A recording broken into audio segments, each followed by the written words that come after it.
Continuamos con el tema de límite de una función. La clase pasada vimos que si tengo una función de un punto a, b y un número L, decimos que el límite de la función cuando yo me acerco al punto a, b es L. Si tomamos muchos caminos que se acercan al punto, todos los caminos posibles que se acercan a este punto, en la superficie se reflejarían así. Cada caminito se refleja de esta manera. Y para cada caminito, por ejemplo, para este, resulta que al proyectar en el eje Z, obtendría yo este caminito. Nos acercamos a L. Al proyectarlo al eje Z, sería otra vez otro caminito que se acerca a L. Al proyectarlo en el eje Z, sería este caminito que se acerca a L. Y esto al proyectarlo en el eje Z, sería otra vez otro caminito que tiende a L. Entonces, si todos los caminos que se acercan a este punto, al final sus imágenes se acercan a L, entonces dice que la función f tiende a L cuando nos acercamos al punto a, b. Hicimos algunos ejercicios la clase pasada y hablamos también de continuidad. En este ejemplo que está aquí, el valor de este punto bajo la función, su valor lo dibujé hasta acá arriba. Por lo tanto hay un huequito acá. Y como hay un huequito, entonces la función no es continua. Porque para que sea continua debe existir el límite, que en este caso existe, se llama L. Pero además el límite tendría que ser el valor de la función en el punto. O sea que este L tendría que ser esta altura, lo cual no es cierto. Entonces esta función no es continua porque el límite no coincide con el valor de la función, como en algunos ejemplos que vimos la clase pasada. Bueno, podemos interpretar el límite de manera un poquito más exacta. Sería como lo que sigue. Podríamos decir que la función f de x, y tiende a L cuando nos acercamos al punto a, b, si pasa esto. Acercarnos aquí significa que nuestras imágenes se acercan acá. O sea que dado cualquier bolita con centro en L, existe, en este caso las bolitas son intervalos de esta forma y las bolitas acá son círculos. Entonces, dado cualquier bolita con centro en L, existe una bolita con centro en a, b, de tal manera que todos estos caminitos que están dentro de esta bolita caerían aquí y todo esto se refleja acá adentro. O sea que, dada esta bolita, existe una bolita de tal manera que todos estos puntos que están en esta bola pequeña caen acá adentro. Bueno, pero eso es muy vago. Dado esta bolita, existe esta otra bolita de tal manera que pasa esto. De manera más exacta sería, dado epsilon mayor que 0, existe una delta mayor que 0, de tal manera que este intervalo con centro en L y de radio epsilon, se construye esta bolita con centro en a, b y de radio delta, de tal manera que todos los puntos que están acá van a caer acá adentro. Eso significaría que si un punto está aquí, si un punto, vamos a dibujarlo, si este puntito cae acá adentro, entonces pasaría esto, se refleja acá y quedaría acá adentro. O sea que cuando este punto está dentro de la bola, resulta que este puntito está dentro de la otra bola. O sea que si la distancia entre y este es menor que delta, entonces la distancia entre este y este es menor que epsilon. Bueno, pero eso es para cualquier punto que esté acá. Todos los puntos que estén acá los mando acá y llegan acá, salvo uno que es el centro. Este centro va hasta acá arriba. Entonces esa regla de que esta bolita, todos los puntos de la bolita caen acá adentro, se refiere a todos los puntos de la bolita sin el centro. Entonces, una función, el límite de la función es L, cuando me acerco al a, b, si dado epsilon existe una delta, dado epsilon mayor que 0, existe una delta mayor que 0, de tal manera que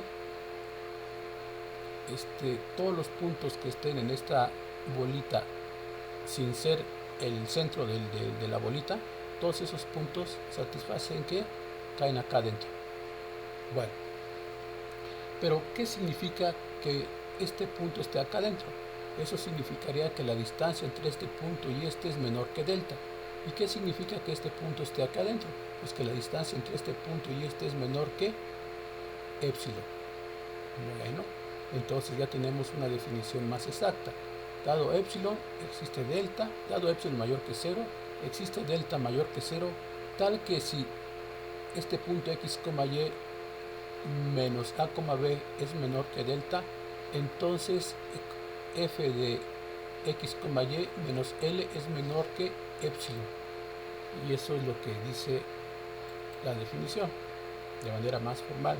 Para todo épsilon mayor que 0 existe delta mayor que 0, tal que si la distancia entre punto x, y a, b, o sea que este punto está en la bolita con centro en a, b y de radio delta, si esta distancia es menor que delta, pero mayor que 0, el hecho de que sea mayor que 0 quiere decir que este punto no puede ser el centro, porque en el centro puede pasar algo como lo que está sucediendo.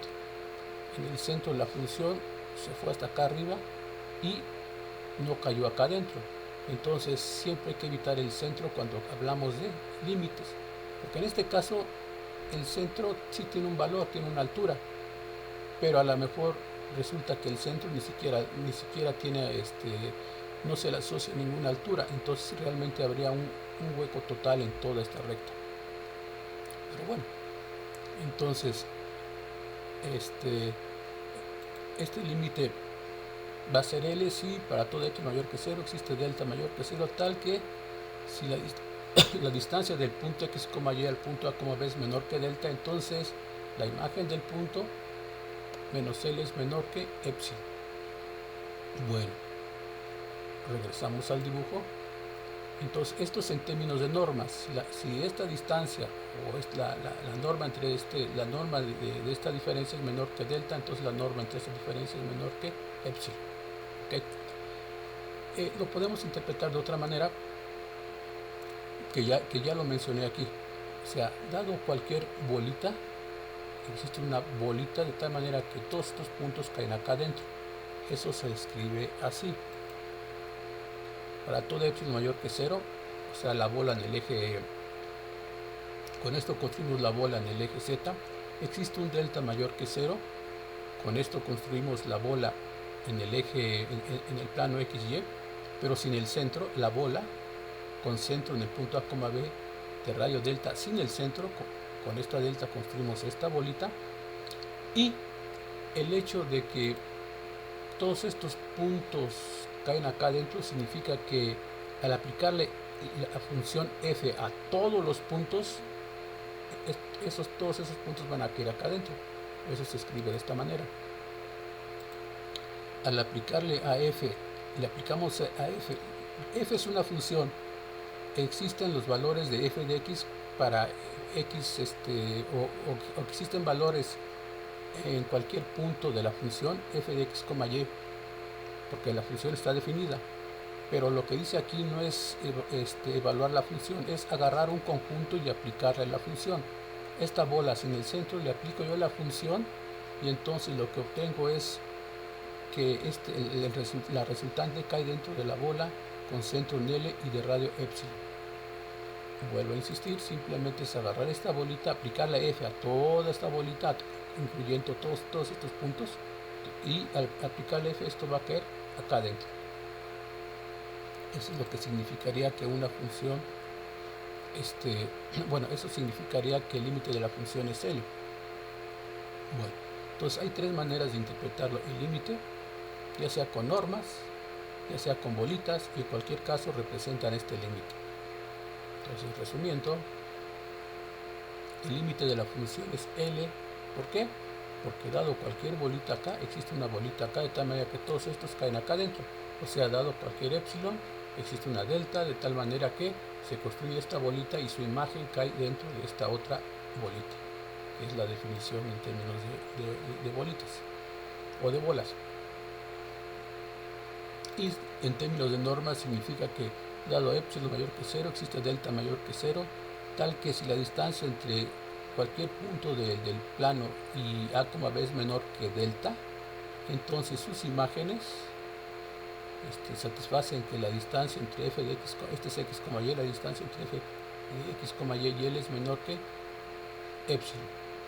Bueno, yo creo que con esto ya tienen la interpretación de lo que significa este límite, en términos de normas y en términos de bolas. Bueno, recuerden que la continuidad también es un límite, nada más que en este caso L viene siendo f de x de a, b. Entonces, si el límite de f de x, y cuando x, y tiende a b es igual a f de a, b, entonces se dice que la función f es continua en el punto a, b. De manera intuitiva, la continuidad significa que está tapado, o sea que realmente para que sea continua, en este punto la función debe de estar aquí completamente definida la función encima de la gráfica o acá. Quiere decir que en este caso, este valor que está aquí ya no sería válido si la función fuera continua. Entonces, una función es continua en este punto si su límite es el valor de la función en este punto. En este caso, L ya sería, toma un valor exacto. Este valor de L, ¿cuál sería? Este valor de L sería f de, cuando hablamos de continuidad, eso sería f de a, b. F de a, b.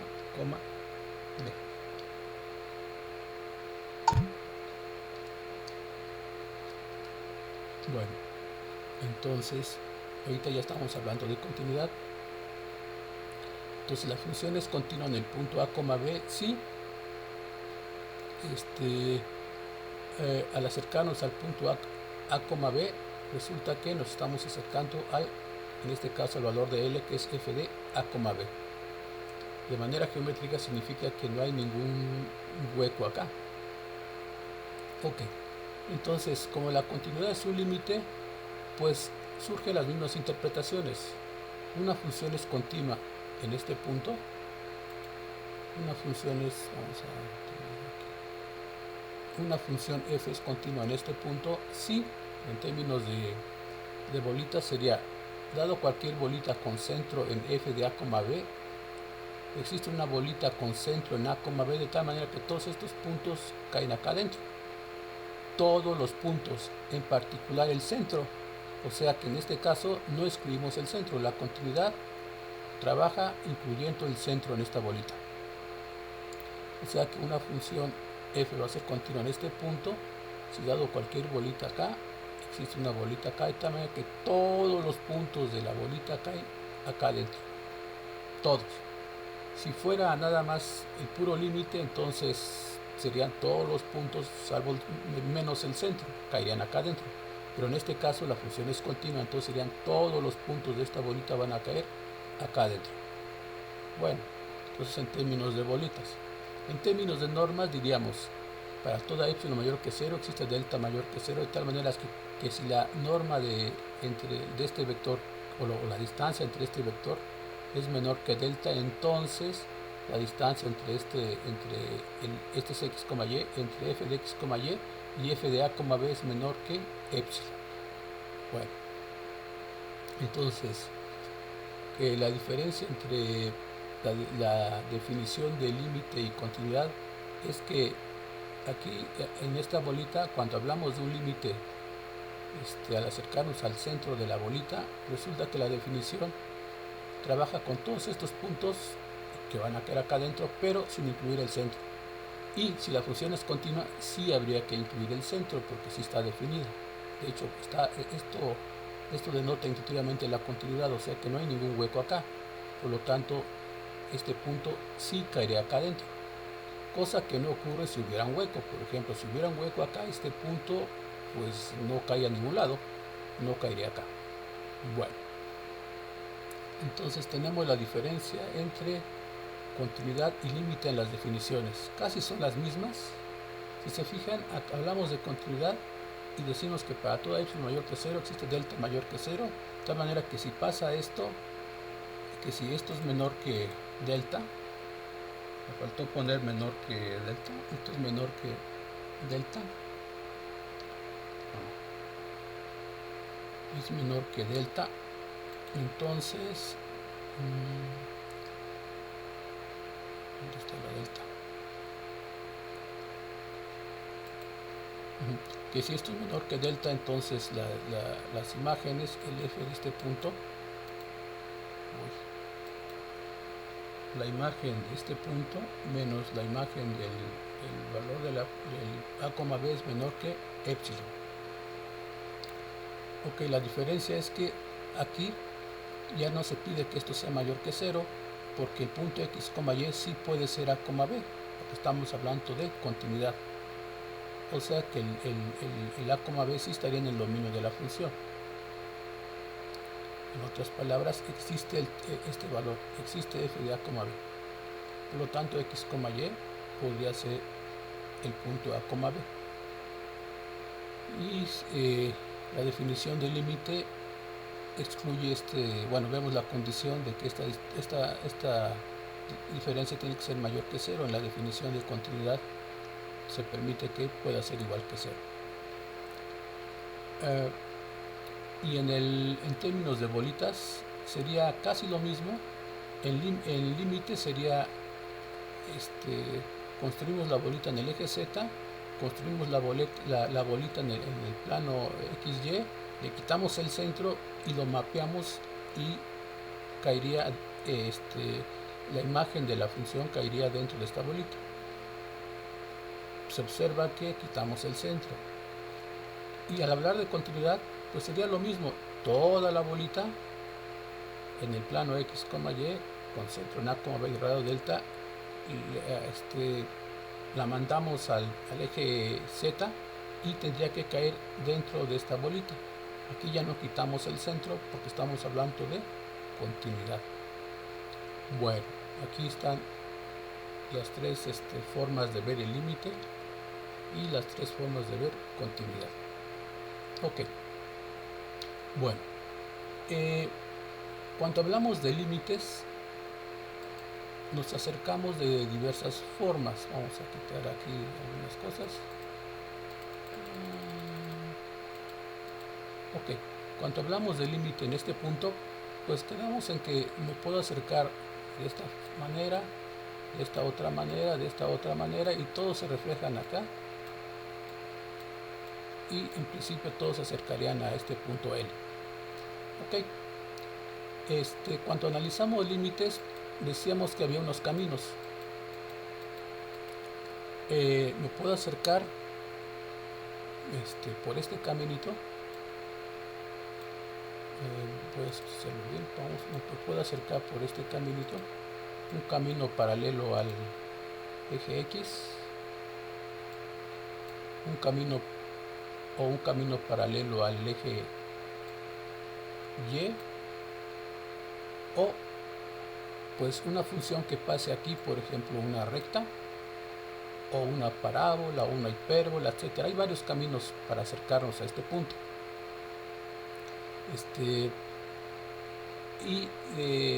En la clase pasada vimos estos tres caminos, pero centrados en el eje, cuando teníamos la situación en el eje,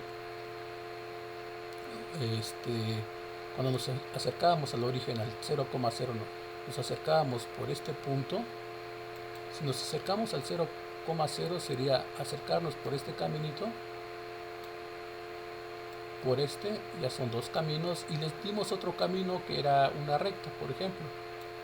Cuando nos acercamos por este camino decíamos que hacíamos y igual a 0. Cuando nos acercábamos por este camino era el camino x igual a 0, ¿verdad? Y cuando nos acercábamos por este camino era el camino y igual a x, o podría ser en general y igual a mx, una recta cualquiera. Podríamos acercarnos también por una parábola, por una ecuación cúbica que pase por este punto, etc. Pero hay otro camino que no hemos mencionado, y es el siguiente. Ya tenemos por lo menos tres caminitos para acercarnos a este punto, y hay otro camino medio especial. Si yo tengo, este es el punto x, y, me puedo acercar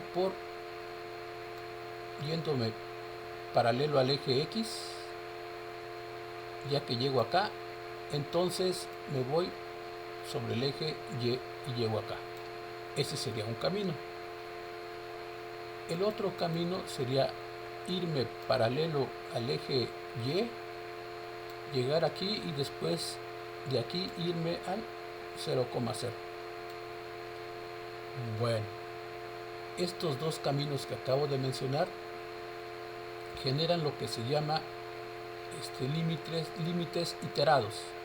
O sea, primero hago que en este caminito, este es Y, hago que Y se vaya a 0 primero y después hago que X se vaya a 0. O, como estaba hace un momento, bueno, y en este caminito, para acercarme, primero hago que X se vaya a 0 y después que Y se vaya a 0. Estas dos formas de límites, ya sea con este camino o con este otro por acá, se llaman límites iterados. Ok, por lo tanto tenemos ¿cuántas formas de acercarnos al 0? 0, pues por este caminito haciendo Y igual a 0, por este caminito haciendo X igual a 0, o por este caminito haciendo Y igual a X, o estos serían los caminitos básicos. Ya después los podemos complicar y puede ser cualquier función que pase por el 0,0. ¿Ok? Y el otro camino especial que acabamos de mencionar es partir del punto, hacemos X igual a 0, que se vaya a 0, y después hacemos que Y se vaya a 0. O de aquí hacemos que Y se vaya a 0 y después que X se vaya a 0. Estos dos caminos que están acá, este y este, se llaman límites iterados. O sea que calculamos ciertos límites por estos dos caminos. Un resultado muy importante es que si el límite de la función existe en este punto, por ejemplo en 0,0, no importa cómo nos acerquemos, ya sea por este, por este, por este, o por este, o por este, el valor del límite tiene que ser el mismo, porque si existe límite, cualquier camino que se acerque aquí hace que la función converja siempre al mismo límite, si es que el límite existe. Bueno, entonces esto de los caminitos nada más nos sirve para demostrar si un límite no existe. O sea que si yo me voy por este camino y obtengo un L, y me voy por este otro camino y obtengo como límite un J, y son distintos, entonces el límite no existe. Bueno, entonces la idea de los caminitos, que ya son 1, 2, 3, 4, 5 caminitos que ya tenemos, es para demostrar que un límite no existe. Si encuentro dos caminos distintos que me dan límites distintos, entonces el límite no existe. Bueno, ahora probablemente ustedes calculen el límite con este camino, con este y después con este, y resulta que les dio el mismo límite. Eso no es garantía de que el límite exista. Es más, si se pueden pasar 20 años calculando límites por distintos caminos y siempre les da lo mismo, eso no es garantía de que el límite exista. ¿Sí? Entonces, esto de los caminitos nada más me sirve para estar seguro de que cierto límite no existe. ¿Y cómo lo puedo yo demostrar? Pues hallando dos caminos que se acercan a este punto, pero que me den límites distintos. Ok, esto que dije en el punto 0 pasa para cualquier otro punto que esté acá. Ya lo mencioné hace ratito, me puedo acercar por este camino, por una recta, etcétera, o haciendo el camino que serían los límites iterados. Bueno, sería acá, sí, y después para acá. Ok, entonces ya sabemos qué son los límites iterados, y dado esta función hay que hallar pues precisamente los límites iterados. Va a ser muy rápido para este ejemplo. El límite iterado sería primero hacer que Y vaya a 0 y después que X vaya a 0. Después el otro límite iterado sería hacer que x vaya a 0 y después que y vaya a 0. En este caso, pues cuanto y tiende a 0, esta es la función. Cuanto y tiende a 0, aquí aparece 0, 0, pero el 0 de aquí hace que esto sea 0. Aquí me quedaría 0 entre x al cuadrado, que es 0, y el límite de 0, o sea, esto es 0 en este caso, es 0. Y después le aplico el límite cuando x tiende a 0. Como ya tengo que es 0, entonces el límite es 0. Quiere decir que el límite iterado en este caso es 0. El otro límite iterado es haciendo que x se vaya a 0. Cuando x se va a 0, entonces esto es 0, me queda un 0 arriba. Esto sería nada más y cuadrado, porque x vale 0, y me quedaría un 0 al final de cuentas. O sea que este primer límite es 0. Después calculo el segundo límite y pues me da 0. En este caso los límites iterados son iguales, pero eso no es garantía de que el límite exista. ¿Okay? Es más, de hecho este límite no existe, porque si lo calculamos con coordenadas polares, ¿por qué podemos calcularlo con coordenadas polares? Porque estamos en el origen, por eso estamos en 0,0 y en 0,0 podemos aplicar el criterio de coordenadas polares. Entonces, si usamos coordenadas polares, aquí me va a aparecer un r cuadrado por senos y cosenos. Y aquí me va a aparecer otro r cuadrado. Se va r cuadrado con r cuadrado y me queda todo esto en términos de seno de teta, coseno de teta. Entonces, el límite de esto cuanto r tiende a 0, pues al final queda en términos de seno de teta y coseno de teta. O sea que el límite va a depender de teta. O sea que el límite va a depender de los caminos. Por lo tanto, el límite no existe. El límite de esta función no existe. Sin embargo, los iterados sí existen y son iguales. Bueno, este otro ejemplo. Se calcula los iterados. Aquí tenemos primero hacemos que y se vaya a 0 y después que x se vaya a 0.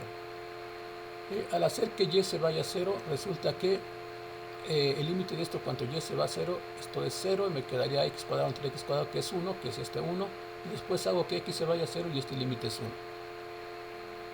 Y el otro sería de la misma manera, hago que x se vaya a 0, me quedaría 0, aquí me quedaría 0, o sea que 0 entre y cuadrado y esto es 0, me da este 0, o sea que el primer límite es 0, después hago que y se vaya a 0 y esto sería 0. Entonces tengo aquí que los límites iterados existen, pero son distintos. Este vale 1 y este vale 0.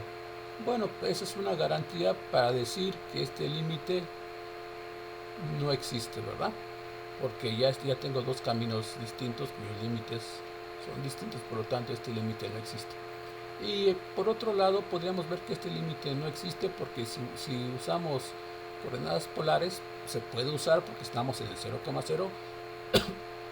Si usamos coordenadas polares tendríamos aquí r cuadrado por un coseno cuadrado de teta, y aquí sería r cuadrado, entonces va r cuadrado el de arriba con el de abajo y me quedaría un coseno cuadrado de teta, y al aplicar el límite a eso me queda coseno cuadrado de teta. Y eso me dice que el valor del límite va a depender de teta, o sea que va a tener distintos valores. Por lo tanto, el límite no existe. Esa sería la otra forma de probar que el límite no existe. Pero si uso coordenadas, si uso los límites iterados, pues se puede ver que son distintos los límites, por lo tanto este límite no va a existir. Bueno, ok, otro ejemplo numérico que vamos a ver es este que está aquí. Dice, tengo esta función, dice, existe h y k para que la función sea continua en 0,0. Bueno, recuerden que para que sea continua una función, el límite de esto tiene que tener el mismo valor que la función evaluada en 0,0. O sea que primero calculamos el límite y después calculamos el valor de la función. Si son iguales, entonces la función es continua. Bueno, queremos que esta función sea continua, entonces calculo el límite de la función cuando x, y tiende a 0,0, cuando x, y tiende a 0,0. Como es en 0,0, pues otra vez puedo usar coordenadas polares, y aquí esto se transforma en, aquí saldría una r cúbica por senos y cosenos, etcétera, pero sale una r cúbica, es lo importante, y aquí me sale un r cuadrado. Entonces, como es r cúbica y un r cuadrado se van, me queda un r por un seno y coseno, y el límite de eso es 0. Entonces, ya calculé el límite de esta función, que es 0. pero quiero que sea continua. Entonces el valor de la función en 0,0, en 0,0 la función toma este valor. Entonces el límite de esta función tendría que ser igual a este. O sea que esto tendría que ser igual a 0. Pero si yo hago esto igual a 0, resulta que tengo h cuadrada más k cuadrada igual a 1, que es un círculo de radio 1. O sea que los valores que hacen que esta función sea continua son todos aquellos que están en el círculo de radio 1. Y esa sería la solución. ¿Existen h y k? Sí. ¿Cuáles son? Los que están en el círculo de radio 1 o los que satisfacen que esto sea 0. De manera analítica serían los que satisfacen que esta cosa sea 0, o de manera geométrica los que satisfacen que están en el círculo de radio 1. Ok, el último problemita sería esta función dada por dos funciones, dos entradas. Una es f y la otra es h, y queremos saber si existen h y k para que esta función sea continua. Bueno, existen las funciones h y k para que sea continua, pues sería la misma idea que esta. Hay que calcular el límite de esta función.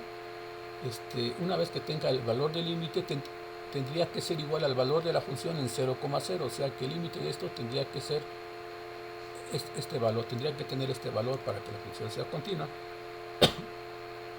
Y lo mismo, el límite de este tendría que ser el valor de esta función para que la función sea continua. Entonces tendría yo un sistema de ecuaciones. Esta va a estar igualada a un número y esta igualada a otro número. Es un sistema de ecuaciones en h y k, en h y k es un sistema lineal, entonces se puede resolver sin ningún problema, y con eso encontramos h y k para que la función sea continua. Bueno, recuerden aquí un resultado importante. Esta función va a ser continua si cada entrada lo es, ¿sí? Entonces esta función va a ser continua en el punto 0,0 si cada entrada es continua en el punto 0,0. Por eso analizamos cada entrada. Ahora, quedamos en que hay que calcular este límite, y bueno, el límite de la función, esta función cuando se sacamos al 0,0, y de esta función también. Como estamos en 0,0 puedo usar coordenadas polares, y resulta que esto es, sale un r cúbica por acá, un r cuadrado, me queda una r al final, y esto se va a 0. Entonces el límite sería 0, habría que igualarlo al valor de la función h en 0,0, que es este. Entonces la primera condición es que esta cosa sea 0, sale de aquí. Y de aquí, pues había que calcular este límite. Si yo pongo, otra vez estamos en 0,0, nos acercamos a 0,0, entonces puedo usar coordenadas polares. Aquí me quedaría un r cúbica por un r a la 1 medio, etcétera, y por algo más, y aquí me quedaría un r cuadrado.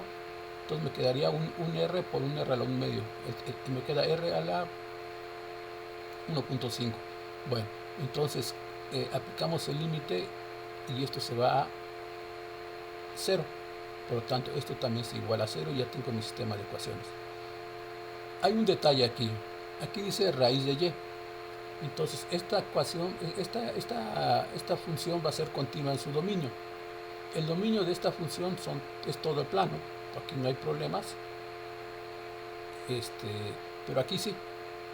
Aunque aquí diga que x, y es distinto de 0,0, hay otra condición implícita. Esta raíz de y tiene sentido si y es mayor o igual que 0. Entonces, aquí cuando usamos las coordenadas polares, había que tener la condición de que esta y tiene que ser mayor o igual que 0. Pero realmente no afecta a la solución. Simplemente hay que ser conscientes de que todo el límite que hagamos aquí va a depender de que tomemos las y siempre mayores o iguales a 0. Ok, continuamos la siguiente sesión. Ok, terminamos.